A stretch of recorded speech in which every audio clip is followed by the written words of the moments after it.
Apocalipsis capítulo 20, versículos del 1 al 6, vi a un ángel que descendía del cielo con la llave del abismo y una gran cadena en la mano, y prendió al dragón, la serpiente antigua, que es el diablo y Satanás, y lo ató por 1000 años. Y lo arrojó al abismo y lo encerró y puso su sello sobre él, para que no engañase más a las naciones hasta que fuesen cumplidos 1000 años, y después de esto debe ser desatado por un poco de tiempo. Y vi tronos y se sentaron sobre ellos los que recibieron facultad de juzgar, y vi las almas de los decapitados por causa del testimonio de Jesús y por la palabra de Dios, los que no habían adorado a la bestia ni a su imagen, y que no recibieron la marca en sus frentes ni en sus manos, y vivieron y reinaron con Cristo 1000 años. Pero los otros muertos no volvieron a vivir hasta que se cumplieron 1000 años. Esta es la primera resurrección. Bienaventurado y santo el que tiene parte en la primera resurrección.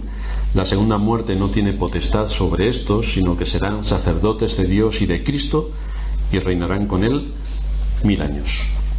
Ya hemos estado diciendo que la literatura, el tipo de literatura con el que está escrito el libro de Apocalipsis, es profética, es simbólica. Por lo tanto, no podemos interpretarlo como si fuese el libro primero de Samuel con la historia de David, donde se nos narran hechos históricos, porque este no es un libro histórico ni es un libro poético como el de los Salmos, sino que es simbólico, es profético. Por lo tanto, no podemos caer en la gran tentación a la que sucumben la mayoría también de las iglesias, tristemente, de coger estos textos e interpretarlos literalmente, porque entonces estaremos cometiendo un gravísimo error.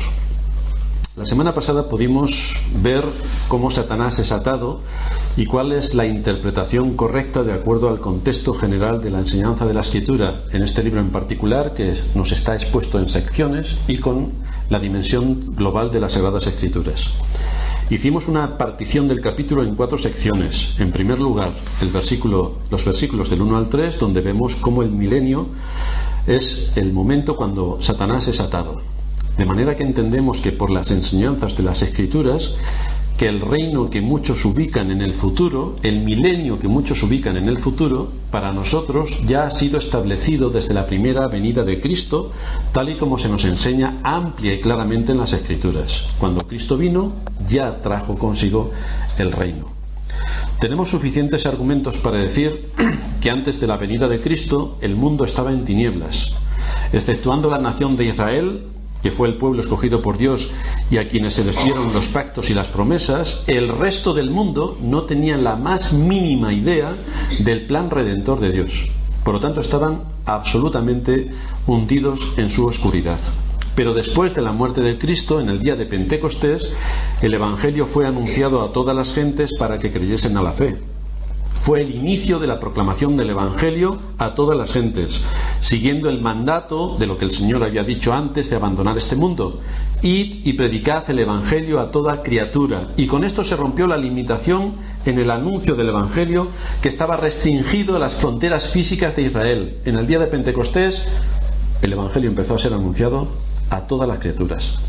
De manera que después de la venida de Cristo, el poder del mal evidentemente quedó restringido por la predicación del Evangelio, que se llevó a cabo hasta lo último de la tierra. Entendemos, por tanto, que el diablo está atado porque el Evangelio ha sido divulgado hasta los 4 confines de nuestra tierra. En segundo lugar, el segundo aspecto que vemos en este capítulo es lo que tiene que ver con el milenio donde los santos reinan. Este es el segundo punto que destaca en nuestro texto. El tercer punto es que después del milenio, Satanás otra vez es soltado y se prepara la última y gran batalla, donde será apresado y arrojado a un lugar de tormento junto con la bestia y el falso profeta. Y el cuarto punto que estudiaremos es cómo después del milenio llega el juicio final. Como ya hemos visto el primer punto en el sermón de la semana pasada, hoy vamos a ver el segundo de estos puntos, donde vemos cómo en el milenio los santos reinan sobre tronos. En Apocalipsis capítulo 1, versículo 6, se nos habla exactamente de lo mismo, y no lo lleva al futuro, sino que ahora aquellos que son redimidos por Cristo son constituidos reyes y sacerdotes. No olvidemos esta precisión porque será muy importante en el desarrollo de esta doctrina. El apóstol Pablo en Colosenses capítulo 3, versículo 1, nos dice que los creyentes han resucitado y están sentados con Cristo en lugares celestiales. Ahora, En Efesios capítulo 2, de los versículos 4 al 6, se nos habla de que este resucitar ya ha tenido lugar y los creyentes están sentados ahora en esa posición con Cristo.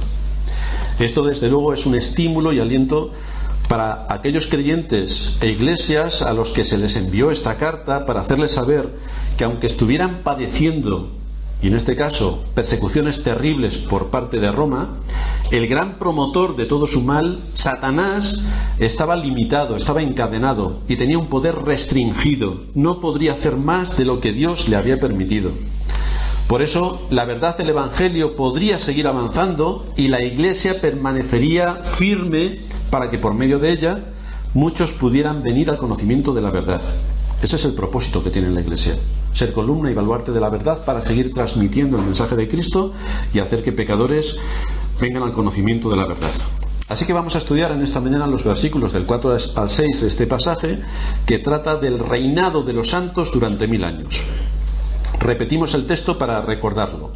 Vi tronos y se sentaron sobre ellos los que recibieron facultad de juzgar, y vi las almas de los decapitados por causa del testimonio de Jesús y por la palabra de Dios, los que no habían adorado a la bestia ni a su imagen, y que no recibieron la marca en sus frentes ni en sus manos, y vivieron y reinaron con Cristo 1000 años. Pero los otros muertos no volvieron a vivir hasta que se cumplieron 1000 años. Esta es la primera resurrección.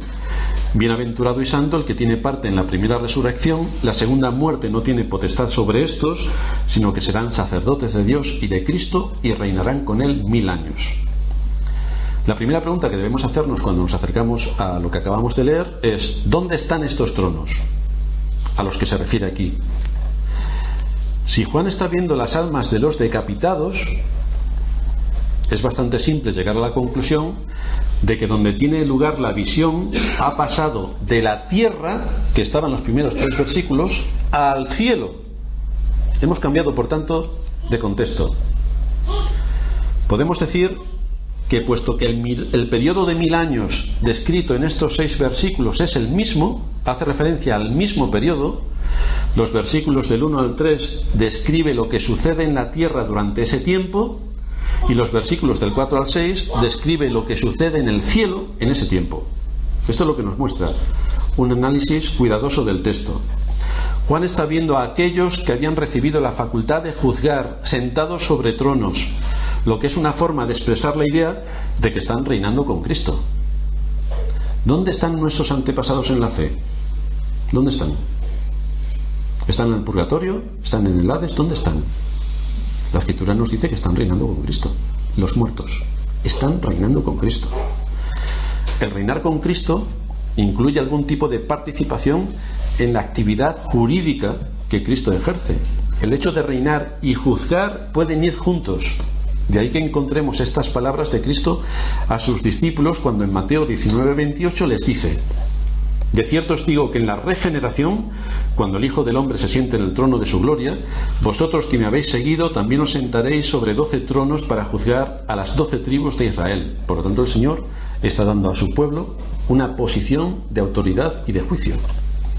Por tanto, nos preguntamos: ¿quiénes se sientan sobre estos tronos que aquí define Apocalipsis?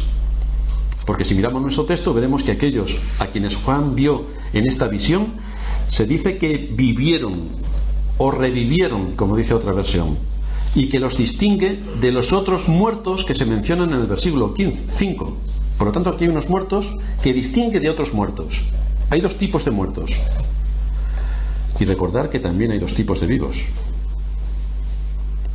los que son salvos y los que no. Y aquí se está haciendo mención a exactamente lo mismo: los muertos que han sido salvos y los que no, que veremos más adelante.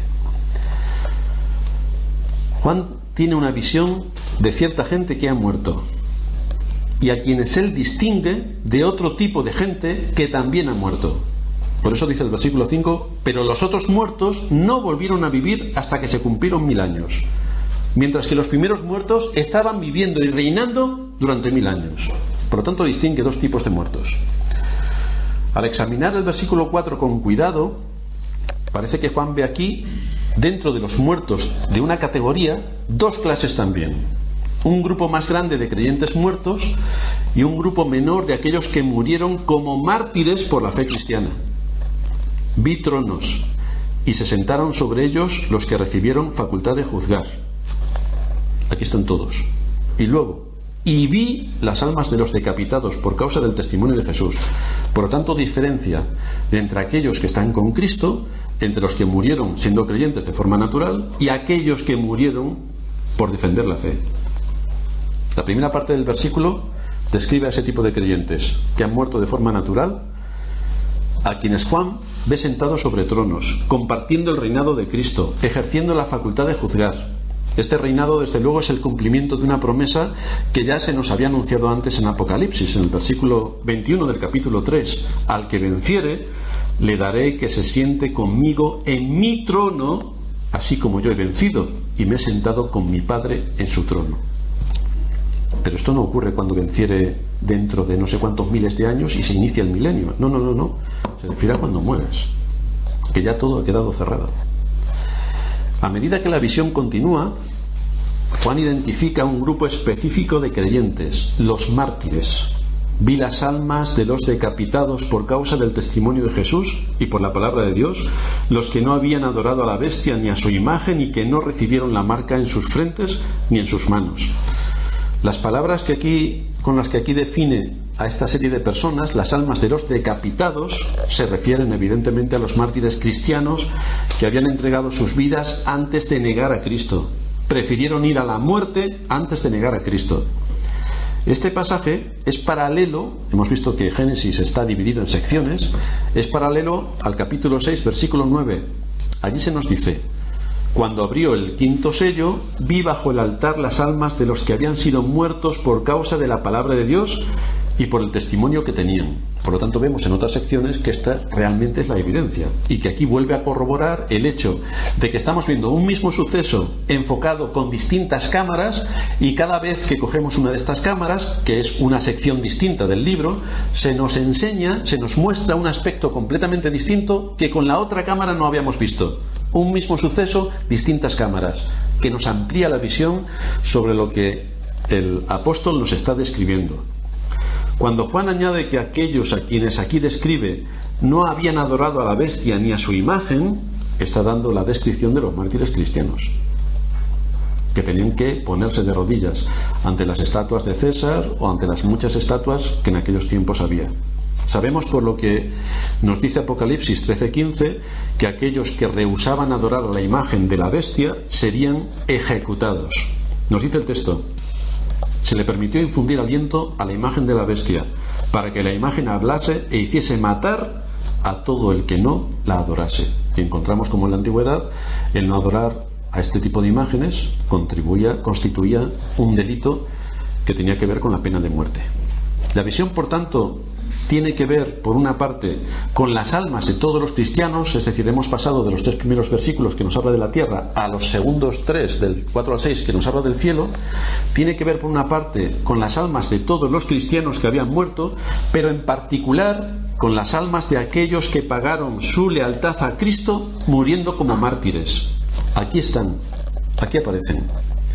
Y a continuación se nos dice que todos ellos vivieron y reinaron con Cristo 1000 años. ¿Y qué es lo que estamos diciendo sobre el periodo que va desde la primera venida de Cristo hasta la segunda? Donde Satanás ha sido restringido, donde el Evangelio ha sido predicado. ¿Qué pasa con los muertos cristianos? ¿Dónde están? ¿Dónde aparecen? Los intérpretes premilenialistas, que como sabéis son aquellos que interpretan el libro de Apocalipsis de forma literal, que son en su mayoría dispensacionalistas y que pueblan todas las iglesias, opinan que estas palabras describen una resurrección literal y física de entre los muertos, que vivieron y reinaron con Cristo 1000 años. Entonces quiere decir que todos resucitaron y van a vivir con Cristo durante el milenio. Así que encuentran en este pasaje la prueba de un reino terrenal de Cristo de 1000 años que vendrá después de la segunda venida, donde estarán todos estos muertos resucitados, viviendo con los que no se han muerto, en un mundo donde Satanás está atado y todas las cosas en el mundo siguen funcionando como funcionan hoy, pero con un poder restringido del mal. Es decir, como decíamos la semana pasada, Tendremos fábricas de ladrillo, fábricas de chocolate, fábricas de televisores, porque el mundo seguirá funcionando como hoy está funcionando, lo cual nos suena bastante raro dentro de todo lo que nos está enseñando la Escritura respecto a la venida de Cristo. Ahora, ¿es de esto de lo que nos habla nuestro pasaje? Nos habla nuestro pasaje de una resurrección previa a la venida de Cristo. ¿Nos habla de todo esto? Que Juan está hablando de cierto tipo de resurrección se ve claramente en la segunda parte del versículo 5. Esta es la primera resurrección. Palabras que se refieren a los que revivieron, los que vivieron y reinaron con Cristo en el versículo 4. Pero esta primera resurrección, ¿qué es? ¿Es una resurrección física? ¿Es que todos se levantan de los muertos?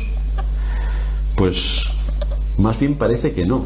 Porque la resurrección del cuerpo de entre los muertos se menciona en este capítulo en los versículos 11 y 13, porque lo está explicando. Y entonces en el versículo 11 sí que llegamos a la resurrección de los muertos, pero aquí no está hablando de eso. Los premilenialistas opinan que lo que se describe en estos versículos del 11 al 13 es la resurrección de los incrédulos. Por lo tanto, hay una resurrección de los justos, reina Cristo, pasan 1000 años y después resucitan los incrédulos. Porque la resurrección de los creyentes ya existió antes. De manera que para ellos hay una primera resurrección, que es la de los creyentes. Hay un periodo de 1000 años por medio, y entonces resucitan los incrédulos. Realmente nos deja perplejos esta historia, porque es torcer toda la enseñanza general de las Escrituras y es pervertir el sentido de este texto. Continuamente las Escrituras nos están hablando del día del Señor, del día del juicio final, y que cuando Cristo viene en su segunda venida se acabó todo. Y aquí vemos que no se acaba todo, que es cuando empieza otra etapa nueva en la historia que tiene que ver con la supuesta redención. Son numerosos los textos que nos hablan de una única resurrección. Por ejemplo, el Señor en Juan 5, 28 y 29 nos dice: vendrá hora cuando todos los que están en los sepulcros oirán su voz. Y este todos quiere decir todos. Quiere decir todos. Y añade: los que hicieron lo bueno saldrán a resurrección de vida, y los que hicieron lo malo a resurrección de condenación. Pero aquí no hay ningún intervalo de 1000 años para que unos resuciten y otros resuciten. Todos a la vez oirán la voz del Hijo de Dios. Es decir, cuando Cristo venga en su segunda venida, es que se acaba todo lo que hay. Es que se acaban las fábricas, se acaban los políticos, se acaban los mentirosos, se acaban la gente buena, se acaba todo. Es Cristo viniendo en su segunda venida y estableciendo con firmeza su trono. El capítulo 12, versículo 2 de Daniel nos habla también: muchos de los que duermen en el polvo de la tierra serán despertados. Y aquí hay dos destinos, todos a la vez. Unos para vida eterna y otros para vergüenza y confusión perpetua. Los que se salvarán y los que se condenarán. Todos resucitados. Por lo tanto, esto es lo que vemos a lo largo de las Escrituras cuando se nos habla acerca de la venida de Cristo. Es el día del juicio final. Es el día terrible para todos aquellos que no confiaron en Cristo ni en su salvación. No tenemos sino que hacerles preguntas a los que defienden esta postura para ver lo infundado y lo rocambolesco de sus fábulas. ¿Qué se quiere decir con que vivieron o reinaron con Cristo 1000 años? La primera parte del versículo 4 nos dice Juan: vi tronos y se sentaron sobre ellos los que tenían la facultad de juzgar. Y el resto del versículo nos está aclarando que se sentaban sobre los tronos, que los que se sentaban sobre los tronos eran de las personas que habían muerto, que revivieron y que reinaron con Cristo. Fijaos que aunque estos creyentes habían muerto, Juan los ve vivos. Esto es importante. Juan los ve vivos. No en un sentido físico, sino en el sentido de que están disfrutando de la vida en el cielo en comunión con Cristo. ¿Dónde están nuestros antepasados muertos? ¿Dónde están? Los creyentes. Es una vida en la que estos creyentes muertos se sientan sobre tronos, comparten el reino con Cristo, llegan a compartir su actividad judicial. De manera que entendemos que la palabra vivieron del versículo 4 está describiendo el hecho de que las almas de los creyentes que han muerto están ahora viviendo con Cristo en el reino de los cielos y están compartiendo su reinado durante el estado intermedio que ocurre entre la muerte y la resurrección. Están con Cristo, están reinando con Cristo. El periodo de 1000 años durante el cual estas almas viven y reinan con Cristo se corresponde con toda la era de proclamación del Evangelio, desde Pentecostés, desde la primera venida de Cristo hasta su segunda venida.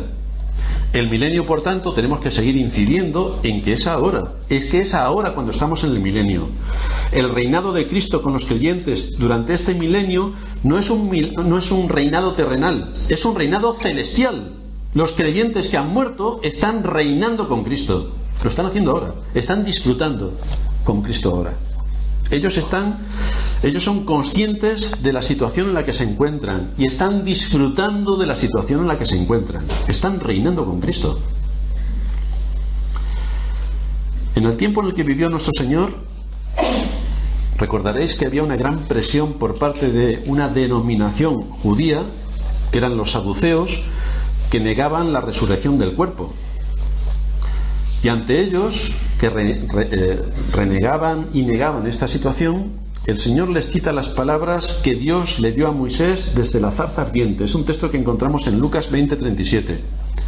Y allí el Señor les está diciendo: yo soy el Dios de Abraham, Dios de Isaac y Dios de Jacob. Está citando Éxodo 3:6. Y después añade: Dios no es Dios de muertos, sino de vivos. Pues para Él, fijaos el añadido que le hace el Señor, pues para Él todos viven.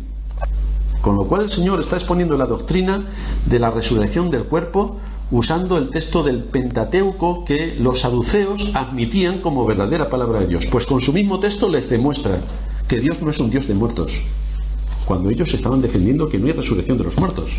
Y el Señor les dice: Dios es un Dios de vivos, es el Dios de Abraham, de Isaac y de Jacob. Pues para Él todos viven. Lo significativo es, según nos dice Josefo, que los saduceos no solo negaban la resurrección del cuerpo, sino también la existencia del alma después de la muerte. Es decir, tenemos a los testigos de Jehová que resulta que son saduceos.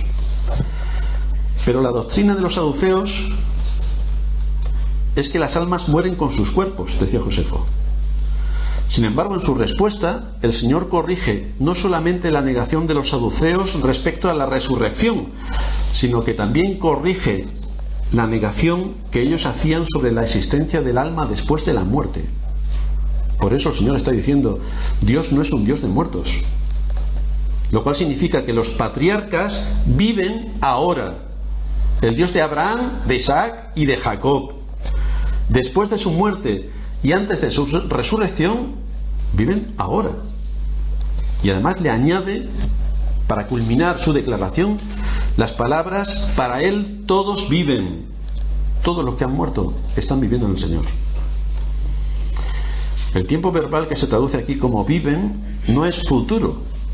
No es los que han muerto vivirán. No, viven ahora. Están presentes. Viven. Indica que estos muertos, Abraham, Isaac, Jacob y todos nuestros antepasados en la fe, están viviendo ahora con Cristo. Aunque a nosotros evidentemente nos parece que están muertos, para Dios no están muertos, están vivos, están viviendo y están reinando con Cristo. Calvino dice, comentando este texto, el texto de pues para Él todos viven: este modo de expresión es utilizado en diversos sentidos en la Escritura, pero aquí el significado es que los creyentes, después de haber muerto en este mundo, tienen una vida celestial con Dios. Dios es poderoso para preservarlos vivos en su presencia, más allá de la comprensión del hombre. Evidentemente, están vivos con el Señor, están vivos con Cristo, están reinando con Cristo. También encontramos un texto paralelo de este versículo 4 del capítulo 20, en el capítulo 6 de Apocalipsis, de los versículos 9 al 11. Textos paralelos que nos vuelven a confirmar realmente de qué estamos hablando. Cuando abrió el quinto sello, vi bajo el altar las almas de los que habían sido muertos por causa de la palabra de Dios y por el testimonio que tenían, y clamaban a gran voz diciendo: ¿hasta cuándo, Señor santo y verdadero, no juzgas y vengas nuestra sangre en los que moran en la tierra? Y se les dieron vestiduras blancas, y se les dijo que descansasen todavía un poco de tiempo, hasta que se completara el número de sus consiervos y sus hermanos, que también habían de ser muertos como ellos. Allí se reunirán todos los que han sido muertos por el Evangelio. Fijaos, por lo tanto, el sorprendente paralelismo entre las almas de los decapitados que se mencionan aquí en el versículo 4 del capítulo 20 con las almas de los que habían muerto que se mencionan en el capítulo 6, versículo 9. Es un paralelismo total. Por eso insistimos en el enfoque que el libro de Apocalipsis está dando desde diversas áreas para que veamos un mismo suceso.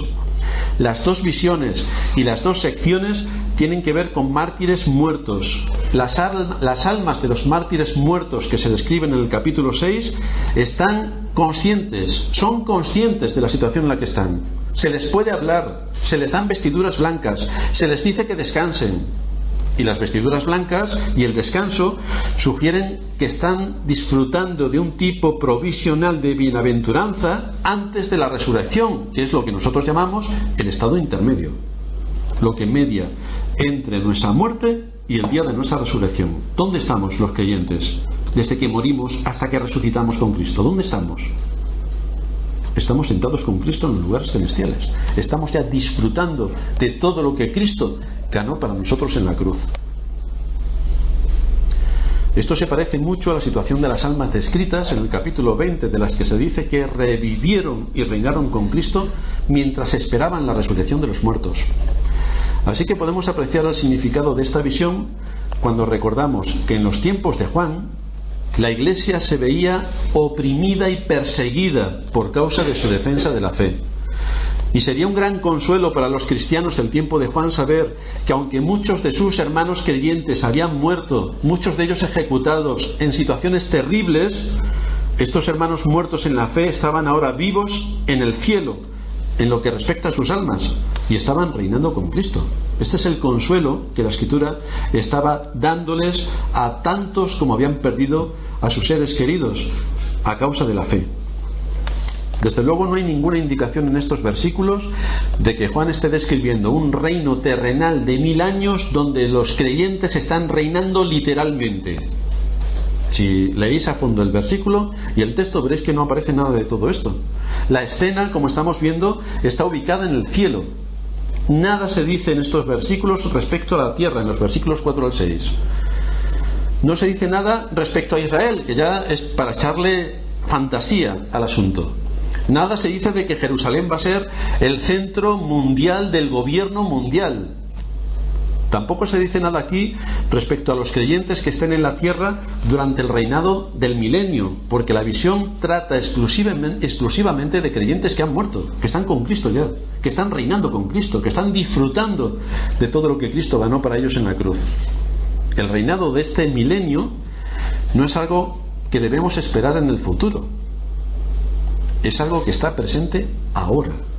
Ahora el reino de Cristo está entre nosotros. Y estará hasta que Cristo regrese. Hoy hay millones de creyentes que están en los cielos reinando con Cristo. Hoy hay millones de creyentes que están en los cielos reinando con Cristo. Esto es lo que podemos ver que nos indica este texto respecto al milenio. El poder de Satanás ha sido restringido mediante la predicación del Evangelio. Y los creyentes que han muerto en Cristo están reinando con Cristo. Esto es lo que nos muestra nuestro texto. La próxima frase, la siguiente frase, nos dice: pero los otros muertos no volvieron a vivir hasta que se cumplieron los 1000 años. ¿Qué simboliza la muerte de un creyente en el reino de los cielos? Como hemos oído hablar antes a nuestro Señor, para Él están vivos. Es el Dios de Abraham, de Isaac, de Jacob, es el Dios de su pueblo. Están en el cielo vivos. Pero hay otros muertos que no volvieron a vivir hasta que se cumplieron 1000 años. Desde luego en ninguno de los dos casos significa una resurrección corporal. Juan está hablando aquí de los incrédulos muertos como los otros muertos. Los otros muertos son los incrédulos muertos, que los diferencia de los creyentes muertos de los que ha estado hablando anteriormente y que ahora están reinando con Cristo. Pero estos otros ya no son creyentes. Cuando Juan afirma aquí que los otros muertos no vivieron, quiere decir exactamente lo opuesto a lo que acaba de afirmar respecto a los creyentes muertos. ¿Dónde están los creyentes muertos? Viviendo con Cristo. ¿Dónde están los impíos muertos? No están viviendo ya con Cristo. ¿No? Los incrédulos muertos no vivieron ni reinaron con Cristo durante ese periodo de 1000 años, porque son impíos y por lo tanto no son salvos. no pueden vivir y reinar, no pueden. En cambio, los creyentes sí que disfrutan después de la muerte de ese nuevo tipo de vida en los cielos. Comparten reino con Cristo. Y esto en contraposición con los incrédulos, que después de la muerte no comparten nada con Cristo, no comparten su vida, no comparten su reino, no comparten sus glorias, no comparten nada, absolutamente nada. Porque el reinar con Cristo es exclusivo de los santificados, de aquellos por quienes Cristo murió. Solo ellos pueden reinar, solo ellos. Esto ocurre durante todo ese periodo de 1000 años, que evidentemente no son 1000 años literales, es un amplio periodo de tiempo, amplísimo. Bienaventurado, dice Juan, y santo, el que tiene parte en la primera resurrección. La segunda muerte no tiene potestad sobre esto, sino que serán sacerdotes de Dios y de Cristo, y reinarán con él 1000 años. La segunda muerte no tiene potestad sobre estos. ¿Qué quiere decir la segunda muerte? El propio texto nos lo identifica más adelante. Si nos vamos al versículo 14 de este capítulo 20, veremos cómo la muerte y el Hades fueron lanzados al lago de fuego. Esta es, nos dice, la muerte segunda. La muerte segunda significa el castigo eterno que viene después de la resurrección del cuerpo. ¿Dónde irán los santos después de la resurrección? ¿Dónde iremos después de la resurrección? A reinar con Cristo, a vivir con Cristo. ¿Dónde irán los muertos impíos que han resucitado? A la segunda muerte, a la condenación eterna. Eso es peor que la muerte. Por tanto, para los incrédulos muertos habrá un cambio después de que hayan terminado ese periodo de 1000 años, pero será un cambio para peor. Los creyentes se unirán a sus cuerpos para gozar con Cristo. Los impíos se unirán a sus cuerpos para tener una condenación eterna. Este es el mensaje del Evangelio, que nos debe hacer estremecer. ¿A dónde van a ir los hombres después de la muerte? Durante todo ese periodo de 1000 años, los creyentes muertos adorarán a Dios y a Cristo como sacerdotes y reinarán con Cristo como reyes. Y aunque Juan está aquí pensando solamente en el periodo que se extiende desde la primera hasta la segunda venida de Cristo, los capítulos finales que luego veremos de Apocalipsis nos muestran que después del regreso de Cristo y de la resurrección del cuerpo, los creyentes podrán seguir adorando a Dios, sirviendo a Dios y reinando con Cristo, pero no con alma solamente como están ahora, sino el hombre en su totalidad, con sus cuerpos. Porque en la resurrección el alma y el cuerpo se hacen una misma unidad, como estaba Adán antes de haber pecado. Entonces adorarán y servirán a Dios por toda la eternidad con cuerpos glorificados en la nueva tierra y en el nuevo cielo, la tierra renovada, sin pecado.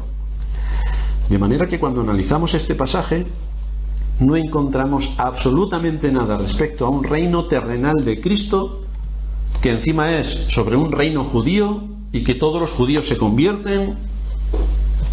Aquí se nos describe el reino con Cristo de las almas de los creyentes muertos, un reino que tiene lugar en los cielos entre la muerte de los creyentes y la segunda venida de Cristo. Nos describe cómo Satanás es encadenado durante la época que va entre la primera y segunda venida de Cristo, porque el Evangelio es anunciado, el Evangelio es predicado, el Evangelio es proclamado hasta los confines de la tierra, y esto restringe el poder del mal.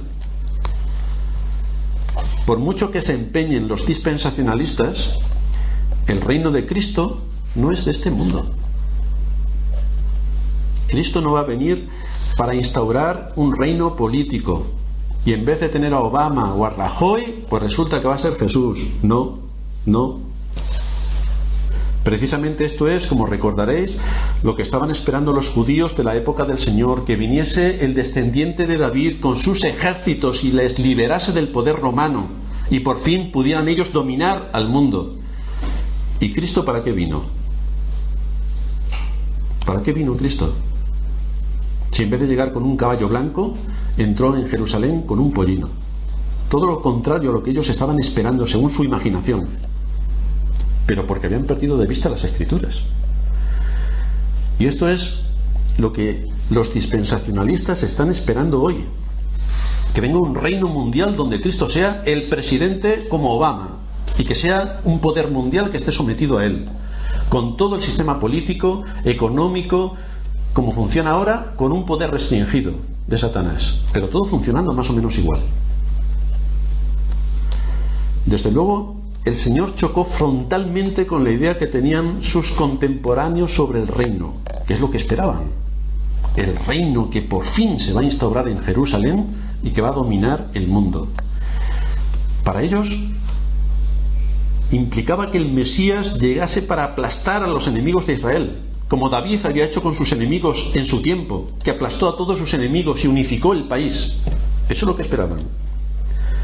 Y que además fundaría una nación poderosa, con Jerusalén como capital, y desde allí sometería a todas las naciones. Pero el Señor no quiso nada que ver, no quiso tener nada que ver con esta interpretación. 7 razones que encontramos en las Escrituras del reino de Dios. La primera es que el Señor afirmó que su reino no es un reino como los que este mundo tiene. Y una de las pruebas es que sus discípulos verdaderos no utilizarían la violencia para defender causas espirituales o causas bíblicas. El Señor en Juan 18:36 dice: mi reino no es de este mundo. Está hablando con una autoridad superior en aquel tiempo. Si mi reino fuera de este mundo, mis servidores pelearían para que yo no fuera entregado a los judíos, evidentemente, pero mi reino no es de aquí. Por lo tanto, yo aquí no vengo a pelear por un sistema político, vengo a otra cosa. Es un asunto del corazón, no de un sistema político. Por tanto, nos empieza a dar las claves para ver que la Iglesia no ha sido establecida con ese propósito de juntarnos para gobernar el mundo, ni que los creyentes deben esperar esta posición por parte del Señor de que va a venir para gobernar el mundo a nivel político, a nivel económico o a nivel militar. El Señor no va a venir para nada de eso. En segundo lugar, nos dice la Escritura que es un reino por el que debemos orar cada día. Fijaos en el Padre Nuestro. Padre nuestro que estás en los cielos, santificado sea tu nombre, sea tu voluntad, así como en los cielos, también en la tierra. Por lo tanto, la soberanía de Dios se hace patente en los cielos y también se hace patente en la tierra, aunque a veces no queramos verla. En el cielo se hace la voluntad de Dios sin excepción, y en la tierra también se hace la voluntad de Dios. En tercer lugar, es un reino que establece la justicia como primer objetivo de nuestras vidas. Fijaos lo curioso que es que el Señor señale que es normal que los paganos se angustien por lo material y busquen de forma prioritaria las cosas de este mundo. Pero cómo los creyentes deben poner en primer lugar no su prosperidad material, no el cambiar el régimen político, sino busca primero el reino de Dios y su justicia. Esto es lo primero.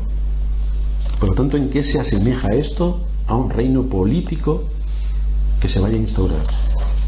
Si el reino ya está aquí. En cuarto lugar, es un reino que ya ha llegado. Citando al profeta, en Mateo 12:18 encontramos: he aquí mi siervo a quien he escogido, mi amado en quien se agrada mi alma, pondré mi espíritu sobre él. Y a los gentiles, este es lo increíble del anuncio del Evangelio, y a los gentiles anunciará juicio, lo que estaba restringido al pueblo de Israel. Ya los profetas estaban anunciando cómo esto se extendería a los gentiles. No contenderá ni voceará, ni nadie oirá en las calles su voz. La caña cascada no quebrará, y el pábilo que humea no apagará, hasta que saque a victoria el juicio. Y en su nombre esperarán los gentiles. Nosotros. Para nosotros es el mensaje de salvación. Así que, a diferencia de la idea del reino de Dios que mantienen los judíos de hace siglos y los gentiles dispensacionalistas de hoy, el reino anunciado por Cristo llegó con Cristo. Aquí está mi reino. No vino mediante la fuerza, no vino para imponerse sobre Roma, no vino para establecer otro orden político en un mundo caído. sino que vino para vencer a los enemigos del hombre, a Satanás, a la muerte y al pecado. Es un reino que se establece no en las altas esferas de la política, sino en el corazón de los hombres. Este es el reino. En quinto lugar, es un reino al que el Señor le dedica bastantes parábolas. Ya hemos leído en la introducción el capítulo 13 de Mateo. Ahí encontramos que ese reino es tan valioso como encontrarse una perla de gran precio. Es tan valioso como encontrarse un tesoro en un campo. Es un reino donde ahora está el trigo juntamente con la cizaña, y hasta que no venga el Señor en su segunda venida, no separará los unos de los otros. Y todo será a la vez, en un mismo momento, de forma inmediata, instantánea. ¿Y por qué es tan valioso? Exige de nosotros que nos movamos con la misma rapidez que si encontrásemos un tesoro. ¿Qué hacemos si encontramos un tesoro?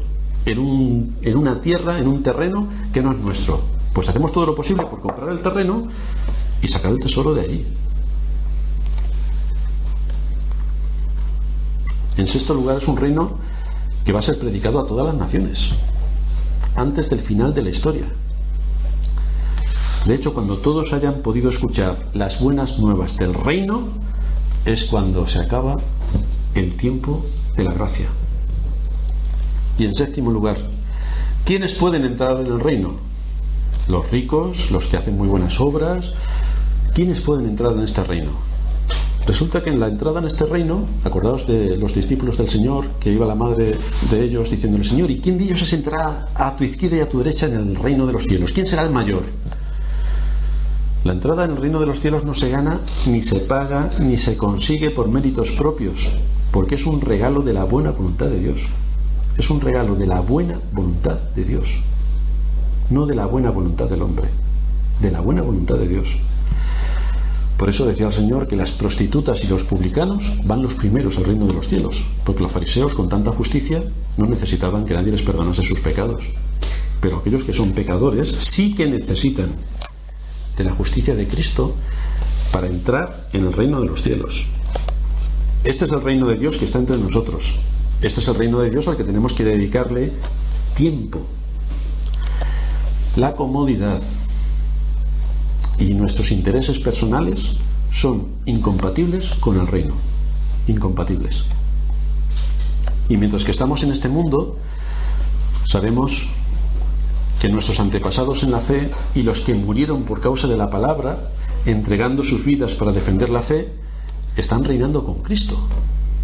Miles y miles murieron, y otros muchos aún hoy están sufriendo en distintos países por defender la palabra de Dios en una sociedad hostil. ¿Y nosotros qué estamos haciendo? ¿Nosotros qué estamos haciendo? Con toda la nube de testigos que tenemos detrás, de gente que se esforzó, que luchó, que trabajó, y que todo lo que estuvo al alcance de su mano lo puso a trabajar, ¿qué es lo que nosotros hacemos? Claro, alguien puede pensar, como yo no me quiero ir o no puedo irme al África profunda a predicar el Evangelio, pues estoy exento de hacer todo lo que tenga que hacer. Pero quizá tienes dificultades con tu familia. ¿Cómo tienes que actuar como hijo de Dios en medio de las dificultades de tu familia? Tienes dificultades en otros entornos donde cuando hablas del Evangelio se te tapa la boca porque aborrecen el Evangelio. ¿No tienes que orar para que el Señor te dé sabiduría en esas cosas pequeñas y puedas honrar a Dios en medio de la situación en la que te pone? Podemos tener dificultades para mantener nuestro corazón en orden delante de Dios. Nuestro corazón es un terrible enemigo. Le dedicamos tiempo a la Escritura para aprender a dominarnos y a poder hacer las cosas como conviene delante de Dios. Tenemos dificultades para hacer lo que debemos, porque como estamos pensando en todo lo que el mundo nos da y no pensamos en nada lo que tenemos que hacer como cristianos, pues evidentemente se nos van las cosas de la cabeza. No debemos usar los medios de gracia continuamente para saber qué es lo que tenemos que hacer y cómo lo tenemos que hacer, y que seamos gobernados en nuestra mente por la palabra de Dios. Dice Pablo: por tanto, no desmayamos, aunque nuestro hombre exterior se va desgastando, el interior se renueva de día en día, porque esta leve tribulación, y todos podemos estar con distintas tribulaciones, debe producir en nosotros una cada vez más excelente y eterno peso de gloria, no mirando nosotros las cosas que se ven, sino las que no se ven, porque las cosas que se ven son temporales, pero las que no se ven son eternas. Pero para mirar más allá de lo que tenemos a nuestro alrededor, tenemos que hacer uso de la fe. ¿Cómo hacemos uso de la fe? ¿No deberíamos usar con más fluidez los medios de gracia, sin descanso? ¿No deberíamos usar más las Escrituras? ¿No deberíamos meditar en ellas? ¿No deberíamos buscar su verdadero significado en toda la enseñanza que continuamente nos están exponiendo? ¿No deberíamos no dejarnos arrastrar por las corrientes de moda del mundo religioso que nos invade? Porque así podremos esperar en Cristo y en el cumplimiento de sus promesas. Y así podremos estar firmes cuando todo a nuestro alrededor está en una convulsión continua. Así no nos dejaremos afectar por este gran instrumento de Satanás, que es el que pervierte e intoxica la sabiduría humana, y tampoco por el falso profeta, que es el que intoxica y pervierte las doctrinas de las Escrituras, para no llevarnos a descansar en Dios y a confiar en Dios y a poner en Dios nuestra vida y todo lo que nos rodea. Por lo tanto, la Escritura nos muestra muchas armas para poder defendernos en el día malo del maligno. Y son los medios de gracia los que tenemos que usar para cumplir con este propósito. Vamos a terminar en oración.